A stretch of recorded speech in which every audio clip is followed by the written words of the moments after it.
honestly, I don't remember the last time I've been this up and about yet this flat about a win at the same time. It's a very conflicting feeling right now that I'm experiencing, and I'm sure a lot of you are exactly the same. It was a game that had so much disappointment in it, but obviously with the way that it finished also brought us so much joy at the same time. So there's a lot to run over. It was a game we just needed to win. Like I said last week, a percentage boost for us is almost non-existent because it's not in our makeup to just really pile on against a team and build percentage. And as we saw on the weekend, no team is a gimme for percentage either. So I think we just got to win and focus on just winning if we want anything to go our way this season or for the rest of this season. So we'll get into the game itself. Early on, I was worried. Hawks were finding so much space in the middle of the ground, and their run off half back, they were getting it forward, and it was sloppy. It looked like us sort of back in our prime, like that real sloppy, just get it forward, whatever it takes, toe poke off the ground, whatever you needed to do. Chad Wingard was killing us early. He had like 10 touches and a goal or two in the end of the first quarter, and you think, come on, this guy, like I was always a big Chad Wingard fan, but let's be honest, like he isn't what he used to be, and he sort of bobs up every now and again, but he's not a player that should be damaging us as much as he did yesterday or Saturday, depending when you're watching this. So it was disappointing. And they were 19 points up at one point early in the game, and you think, oh, it's obviously you can come back from 19 points, but it's not a position you want to be in against third last on the ladder.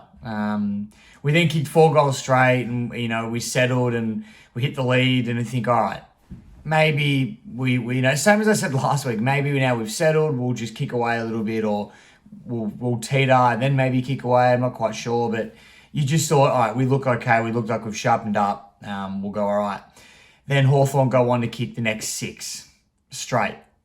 Now, I'll be fair dinkum, a lot of people are talking about whether or not we'll play finals, and there's finals ladders predictors and, all this sort of stuff out there. And let's be realistic, and I hate to be negative, but I try to see things as it is. If we're letting Hawthorn kick 6 goals straight against us and there's nothing we can do to stop them, I don't think we're going to be taken seriously, and I don't see how far we can go in terms of even making the 8 if we can't even convincingly stop Hawthorn from getting on a 6-goal streak, because that hurts. That really sucks. And there's a lot of simple things as well that we weren't doing right, and it's stuff that you can fix quite easily, but it's the fact that it took us 6 goals to turn that around that really that hurt a bit. Because you're watching it and you just think, geez, like this isn't.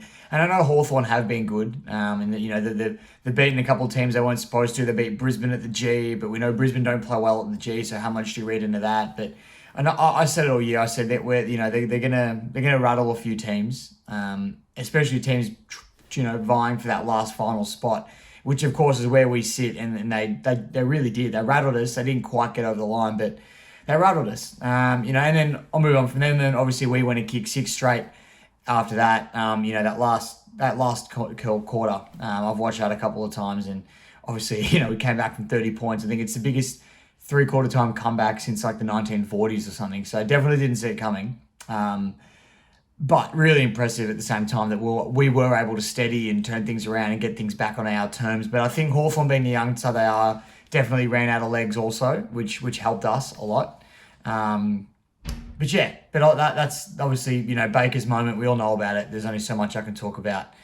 Camden's mark, Dusty's mark in the square, a couple of goals that, we really needed, and then just the momentum just kept building from there. But one thing I will say about Baker, and I'll put on the Instagram if you do follow me on Instagram, but his work rate from that to building up to him kicking that goal was unbelievable, because it was a center bounce. Hawks win the clearance. It goes to their forward line. Broad gets a spoil in. It drops to ground. Baker is there at the feet in our back 50. Clears it out. I think he hits Jack Ross. And then Jack Ross gives it back to Baker. Baker launches it up to the 50, our 50. As he kicks that, he gets knocked on his ass as well. He gets put on the ground. He then gets back up and works hard all the way back to then get himself at the flight of the ball to where he was to kick that goal. So people are impressed with the goal and the snap and all that sort of stuff, but I think it's the work rate that he used to get there that should be celebrated, because I think that might be going a little bit under the radar at the moment. But I'll get into a few of the things I did enjoy throughout the day.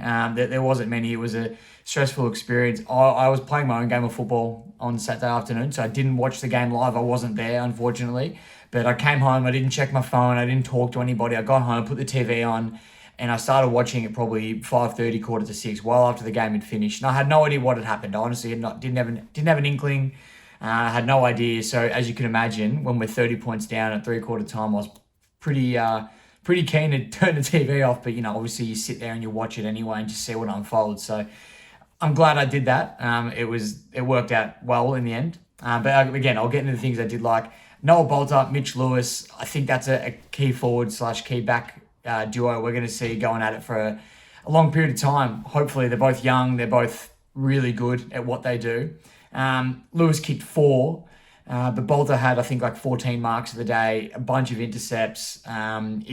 He beat him in a lot of his one-on-ones, Bolter and Mitch Lewis, I think. So I think if you're looking at one-on-ones, Bolter won the battle, but obviously with Lewis kicking 4 as well, I mean, he kind of wins it. It's a tough one, but I think Lewis kicked a lot of his goals more in contested areas or when Bolter wasn't near him. I mean, I could be wrong. Let me know if I am, but I'm pretty sure that Bolter probably got the one up on him in his one-on-ones anyway.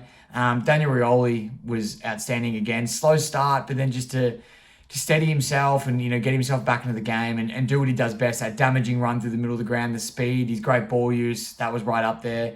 Ivan Soldo, I had my questions surrounding him at where he sits in the team and where he fits. And obviously when Nank went down, you just assumed he would come in, but what kind of role was he going to fill? And he's been outstanding. He's played 2 weeks, and I know now, but they've both been great. I couldn't have asked much more from Soldo. I mean, he nearly took that big clunk as well just before Baker kicked the goal. If they had paid the mark, then, that's another big moment from the guy. So I love what he's doing.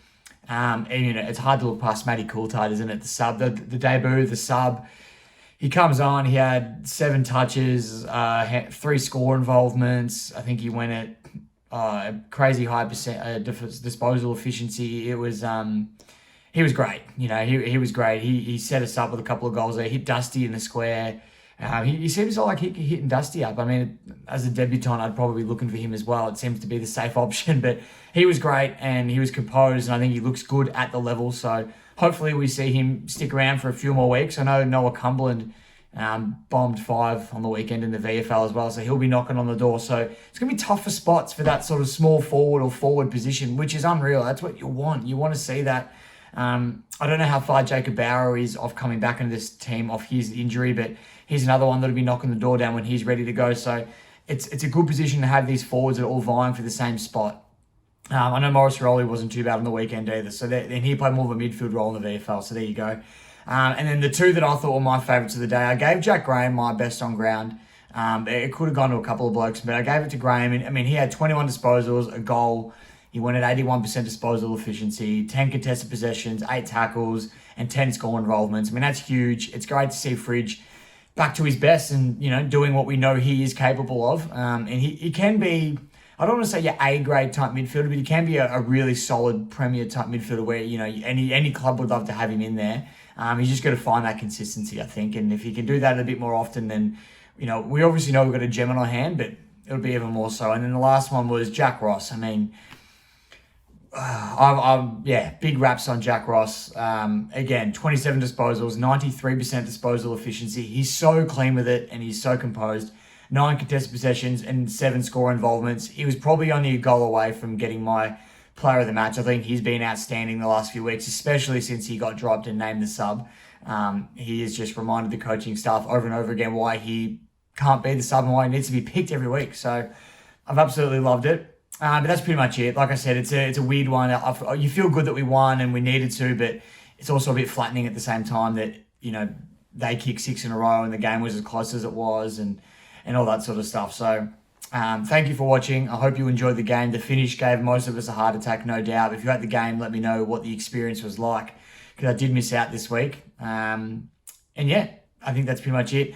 Hawks review is done. I will be back for the Melbourne preview, which is next Sunday. So we've got a bit of time. We've got a 7 or 8 day break, which is going to be good. Rest up a few boys. I don't know if Shorty's due back. I really got to check the injury list before I do these videos, I think. But it'll be something to look forward to anyway. So we've got D's massive test. If we can beat them and contend with them, then maybe we'll get a better idea of where we're at. And maybe this game and, even West Coast and Brisbane before that aren't reflective of where we're at. So it'll be interesting to see where we are at, and Melbourne's going to be the best test for it. So got 8 days to recover, relax, and get ready. But until then, go Tigers.